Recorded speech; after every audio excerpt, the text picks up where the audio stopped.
सम्मानित बौद्धिक, ग्रामीण और सभी आगंतुक अतिथि एवं हमारे आमंत्रित विद्वान, मैं अंतिम वक्ता जरूर हूँ लेकिन बात अंतिम नहीं होगी। ऐसे मंच पर यह बड़ा सुखद लगा कि जब जिसकी चर्चा करना भी संभव नहीं है, सुनने वाला भी कोई नहीं है ठहर करके 2 मिनट, वहाँ पर इतना समय तक यह चर्चा होती रही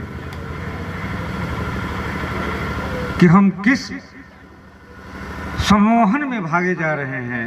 उस सम्मोहन को तोड़ने के लिए हमारे विद्वानों ने जो एक छोटी सी अलख जगाई, ये वास्तव में मानवता के लिए एक आशा पैदा करती है। पूंजीवाद की शुरुआत से लेकर उसका इतिहास, उसका जनपक्ष,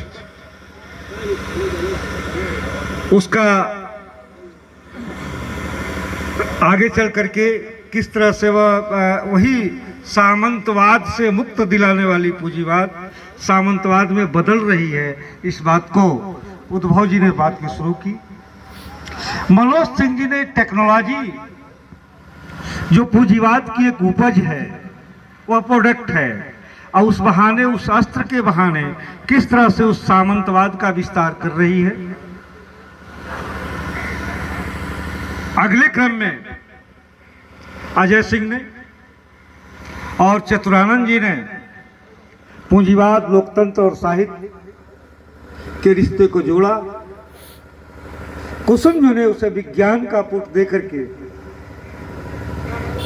इस सभा को एक नई चर्चा शुरू की, और माननीय अनिल राय जी ने तो वह सब कह दिया जो अपेक्षित था। लेकिन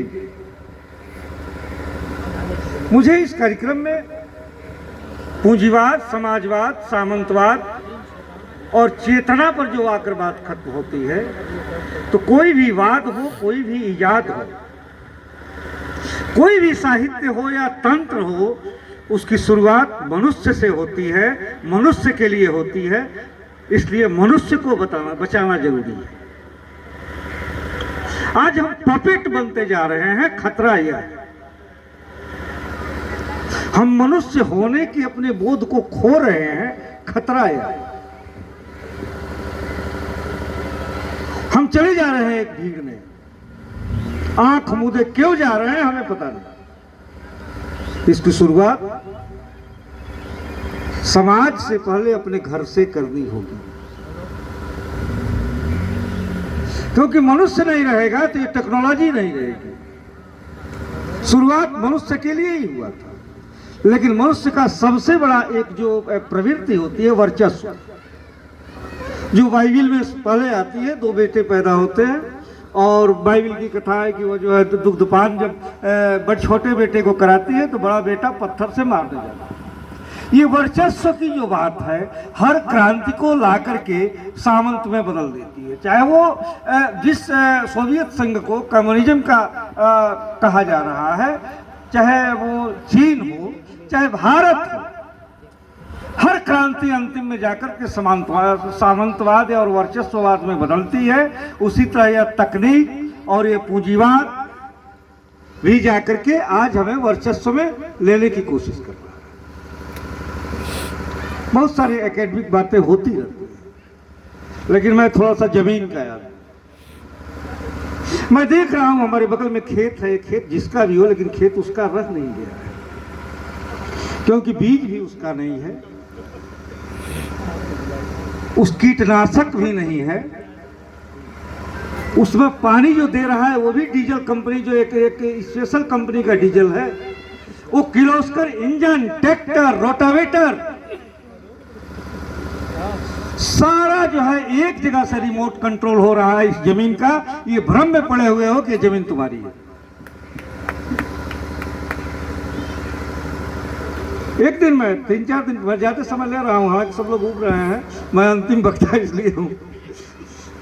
अभी परसों सोमवार को मैं कुलकुला यहाँ स्थानों आ गया था, वहाँ एक कार्यक्रम हो रहा है। इस पूरे आप लोग शायद जाना चाहिए सबको, हमारे पूर्वांचल का वो एक स्वर्ग बचा हुआ है।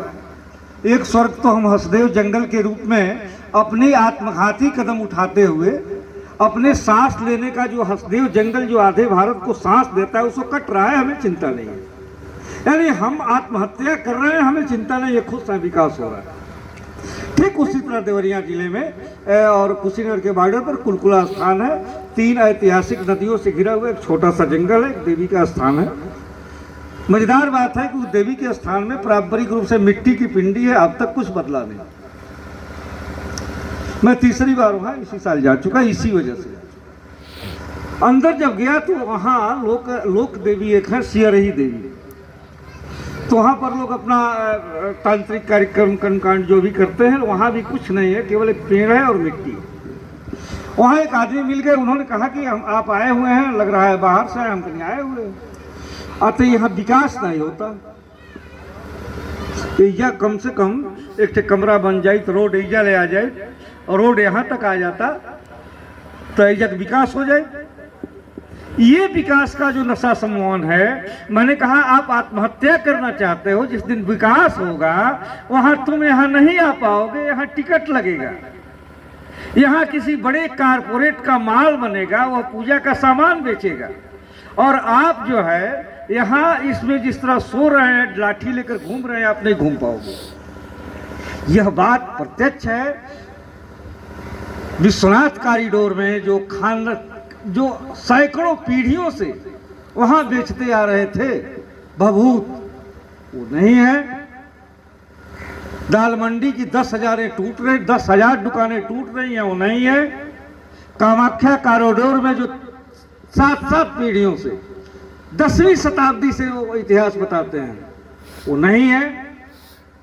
पूंजीवाद का खतरा यहाँ है।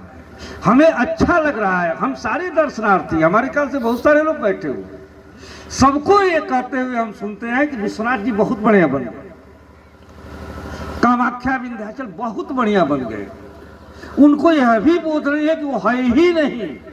जिस प्राचीनता को देखने आप जाते थे विश्वनाथ में, वो नहीं है। मैं सुंदरीकरण के बाद व्यक्तिगत नहीं गया, क्योंकि मैं जब पहले जाया करता था तो मुझे लगता था कि हजारों साल की विरासत देख रहा हूं। आज जाता हूं तो लगता है कि मॉल देख रहा हूं और हम पपेट बने जय कर रहे हैं। हम अपने आत्महत्या को ही जश्न मना रहे हैं। इसको बचाना है और ये बचाने के लिए समाज के साथ साथ ये जो कौड़ा वाली बात कही पिछली साल हुई थी, वो होनी चाहिए, अपने घर में होनी चाहिए। अपने बेटे और पत्नी के साथ बैठ करके कौड़ा या हीटर जलाकर भी इस पर चर्चा होनी चाहिए, तब मनुष्यता बचेगी और हम बचेंगे। हालांकि ये देश बहुत बड़ा है, मैं निराश नहीं हूँ। दुनिया खत्म हो जाए, भारत नहीं खत्म होगा, कि मगर भारत को घूम कर देखा है कि आज भी यहाँ नॉर्थ ईस्ट से लेकर के छत्तीसगढ़ में ऐसे मनुष्य और गांव हैं जो आज़ाद हैं, इंटरनेट से आज़ाद हैं। उनको न पानी खरीदने की ज़रूरत है, न दूध खरीदने की ज़रूरत है, न बिजली जलाने की ज़रूरत है, न ही उनको जो है फल खरीदने की ज़रूरत है, न मुर्गा मुर्गी, माइक, इंटरनेट, रिचार्ज, कुछ नहीं। सीमेंट, न बालू, न कोयला। इस देश की अभी 20% आबादी ऐसी है जो परम स्वतंत्र है। हमें उन्हें बचाना है, उन पर भी खतरा है और उनसे सीखना है, तब यह मनुष्यता बचेगी। न राष्ट्रवाद पर खतरा है, न देश पर खतरा है, न जाति पर है, न मनुष्य पर केवल खतरा है। मनुष्य बच जाएगा तो सृष्टि चलती रहेगी। हालांकि मैं आशावादी हूँ, एक दौर आता है, उस दौर के बाद वो दुनिया वर्तुल होती है, जो शिखर पर जाता है उसे नीचे गिरना निश्चित होता है। बस इन्हीं शब्दों के साथ मैं महेश जी को पुनः एक बार बधाई